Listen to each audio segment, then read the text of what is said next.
There was a successful drone attack here in the heart of Tel Aviv in the early hours of this morning. That was launched by the Houthis, the Iranian-backed militia in Yemen, and that explosion took place close to the US consulate there. It's been confirmed that that Houthi drone was involved in the attack, and a Houthi spokesman has said that there is no safe place in the Zionist entity. The Houthis are also releasing more details of the drone strike and the nature of the drone that they've used. The Americans shot down a ballistic missile and 3 drones, but the 4th reached Tel Aviv, according to Al Arabiya sources. There was one 50-year-old man who was killed in the incident, and it did strike not the embassy or the consulate itself, but domestic residential area nearby. However, it is alarming that there was no warning.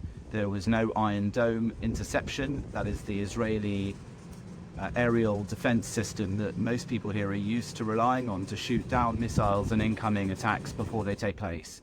Now, both the Israeli and US security forces quickly secured the area and initiated a thorough investigation to understand the full scope of the attack and to prevent any further incidents.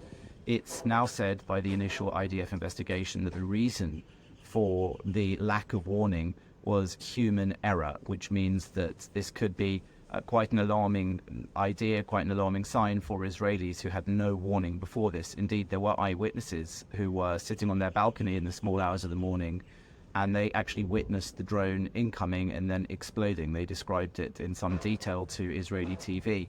It's highly unusual and alarming that there was no warning and that incoming strike took place without people being able to go into their safe rooms or bomb shelters. That might be in part due to the nature of the drone. It could have been flying low and slow, which means it could have been launched sometime before from Yemen, but have gone undetected. But we also know now that there is that element of human error, which is said to have been part of the failure in terms of giving people the warning.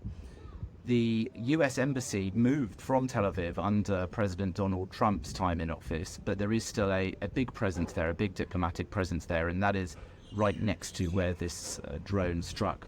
Don't forget that in the broader context, the Houthi rebels, who are supported by Iran, have been increasingly aggressive in their drone and missile attacks. This incident marks a significant escalation because it directly targeted a diplomatic area right here in Tel Aviv. The attack underscores the ongoing threat that the Houthis pose with their drones in this region, and I think it underscores also the fact that this isn't just a war going on between Israel and Hamas in Gaza, but also generally more broadly between Iran and its proxies and Israel, and Iran and the wider Western world. There is no lack of significance about the proximity of the US diplomatic facility to where this drone struck. Israel and its allies are now likely to increase defensive measures and surveillance to counter these threats. Iran, of course, has been waging an active proxy war, and that is really something they will be pleased about today. It may not genuinely be a great success for them, but it shows that they had some success in their backing, financing, provision of weapons and drone technology to the Houthis, and this drone got through right here to Tel Aviv. So that successful attack in the heart of the city will be something that the Houthis and the Iranians are very pleased with. They will find it encouraging that they managed to make that strike very close to the US consulate without so much as any kind of warning taking place. So as the news unfolds during the rest of today, I'm sure there'll be more details, but for now, that's the news. This Houthi strike here in the heart of Tel Aviv, close to US diplomatic facilities.